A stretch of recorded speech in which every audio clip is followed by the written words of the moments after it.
கடலூர் சட்டமன்ற தொகுதியில் நாம் தமிழர் கட்சி சார்பில் போட்டியிடும் அதன் தலைமை ஒருங்கிணைப்பாளர் சீமான் இரண்டாவது கட்டமாக இன்று பிரச்சாரம் மேற்கொண்டார். அப்போது தந்தி டிவிக்கு பேட்டியளித்த அவர் மக்களிடம் மாற்றத்திற்கான மனநிலை ஏற்பட்டுள்ளதாக கூறினார். தேர்தல் ஆணையம் நடுநிலையுடன் செயல்படவில்லை என்றும் அவர் குற்றம் சாட்டினார். கடலூர் தொகுதியில் போட்டியிடும் நாம் தமிழர் கட்சியினுடைய வேட்பாளர் அதனுடைய அந்த கட்சியுடைய தலைமை ஒருங்கிணைப்பாளர் திரு சீமான் வந்திருக்காங்க. இவங்க இன்று இன்னைக்கு இரண்டாவது கட்டமாக கடலூர் நகர்ல சிங்காரத்தோப்பு, சோனாங்குப்பம் போன்ற பல்வேறு பகுதிகளிலும் வீடு வீடாக சென்று அந்த மக்கள்கிட்ட வாக்கு கேட்டாங்க. அவங்கள்ட்ட சில கேள்விகளை முன்வைப்போம். சார், இன்னைக்கு இப்ப இரண்டாவது கட்டமாக எங்கள் கடலூர்ல பிரச்சாரத்தை மேற்கொண்டு இருக்கீங்க, வீடு வீடா மக்களை போய் சந்திக்கிறீங்க. அவங்களுடைய மனநிலை எப்படி இருக்கு?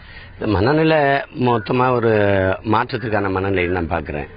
கடலூர் என் தொகுதியில மட்டும் இல்ல, நாடெங்கிலும் பாக்குறேன். குறிப்பா இந்த தலைமுறை பிள்ளைகள் என் கூட நிக்கிறதெல்லாம் பாருங்கலாம், அடுத்த தலைமுறை பிள்ளைகள். எங்க அம்மா அப்பா அதிமுகவுக்கு போட்டவங்க, நானே திமுகவுக்கு போட்டவங்க. அந்த ரெண்டு ஆட்சியும் தூக்கி வீசணும்னு நினைக்கிறோம். ஒரு மாற்றம் அது இப்ப எல்லாருக்குள்ளேயும் அந்த மனநிலை இருக்கிறத நான் பாக்குறேன். ஏன்னா ஒவ்வொருத்தரையும் நான் வீடு வீடா போய் சந்திக்கிறேன். மற்றவர்களை போல மேல நின்று பேசிட்டு போல தெருவா வீடு வீடா போய் சந்திக்கும் இந்த வாட்டி உனக்கு தப்பா ஓட்டு, ஒரு மாற்றத்தை கொண்டு வரணும், அதை நீ தான் செய்வாயின்னு நம்புறோம்னு சொல்றாங்க. அது ஒரு பெரிய நம்பிக்கையா இருக்கு. சார், இப்ப இந்த தேர்தல் கமிஷனுடைய செயல்பாடுகள் எப்படி இருக்குன்னு எதிர்பார்க்கு? இல்ல, பொதுவாகவே நாங்கள் முதல்ல தேர்தலை சந்திக்கிறோம். இதுக்கு முன்னாடி தேர்தல் சந்திச்சவங்களும் வச்ச குற்றச்சாட்டு தான் பண்ணாமல் சொல்ல வேண்டியது இருக்கு.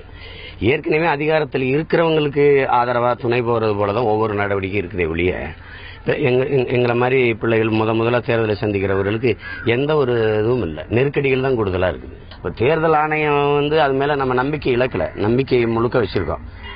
சரியா இயங்கணுங்கிறது நம்ம கோரிக்கையா வைக்கிறோம்.